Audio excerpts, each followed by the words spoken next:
Bugun ham yana bir muhim mavzu haqida gaplashamiz. Bugungi suhbatdoshimiz endokrinologiya kafedrasi dotsenti, tibbiyot fanlari nomzodi Karimova Muqimaxon Muhammad Siddiqovna. Assalomu alaykum. Va alaykum assalom, xush kelibsizlar.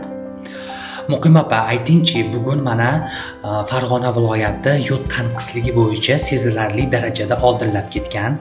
Aslida yod tanqisligi nimalarni keltirib chiqaradi? O'zi yod tanqisligi nima va uni qanday bosqichlari bor? Shu xususda bugun gapirib bersangiz. To'g'ri aytasiz, hozirgi kunda Farg'ona viloyati og'ir yod tanqisligi darajasiga kiradi.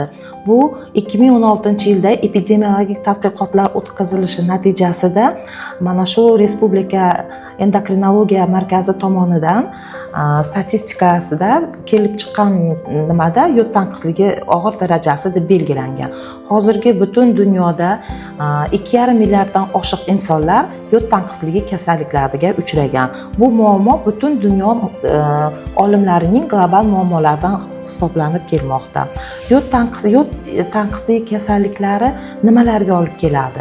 Yod asosan organizmimizga oziq-ovqat mahsulotlari, tuzimiz va mevalardan kiradi.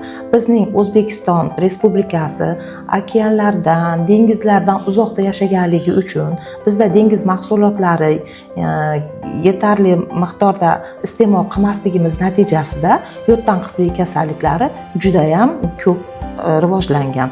Yod tanqisligi nimalarga olib keladi? Yod tanqisligi kasalligi bu bolalarda, o'smirlarda, katta insonlarda, homilador ayollarda o'ziga xos kasalliklarni keltirib chiqaradi. Bolalarga keladigan bo'lsak, nimalarga olib keladi?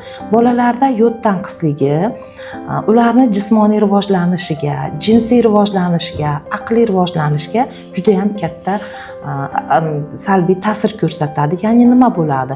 Bular bo'yi past bo'ladi, jinsiy rivojlanishi orqada qoladi. Bolalarda mikropenis, kriptorxizmlar boshlanadi. Ularni o'rtoqlariga nisbatan o'zlashtirishi, tashqi muhitga moslashishi orqada qoladi.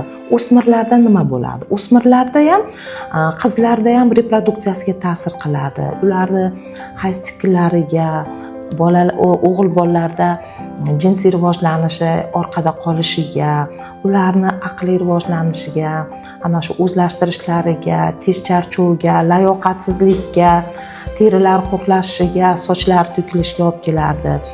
Ayollarda ham juda ham katta ahamiyatga ega, ularni reproduksiyasiga ta'sir qiladi. Nima qiladi? Ularda bepushtlikni olib keladi, homila tashlashlar kuzatiladi, chala tug'ilishlar kuzatiladi. Homiladan keyingi bolada rivojlanadigan asoratlar juda ham katta bo'ladi. Yod tanqisligi kasalliklarini oldini olish uchun nimalar qilishimiz kerak? Insonlar ko'pi aytadi bizga, yod tanqisligini mevalardan olsak bo'ladimi? Qaysi mevada? Xurmoda ko'p, yong'oqda ko'p deyshadi. Yo'q.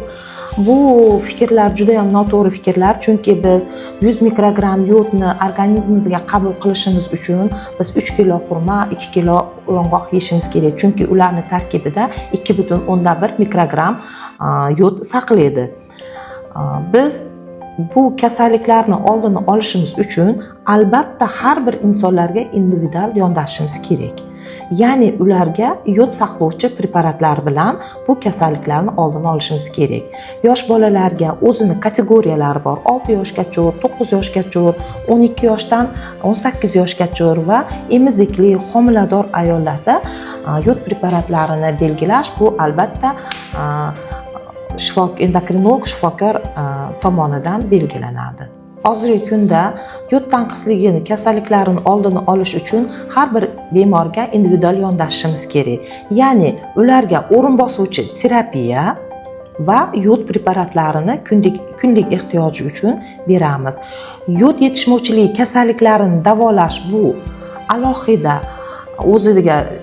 alohida davolanadi. Ya'ni L-tiroksin o'rin bosuvchi gormon terapiyalarini beramiz.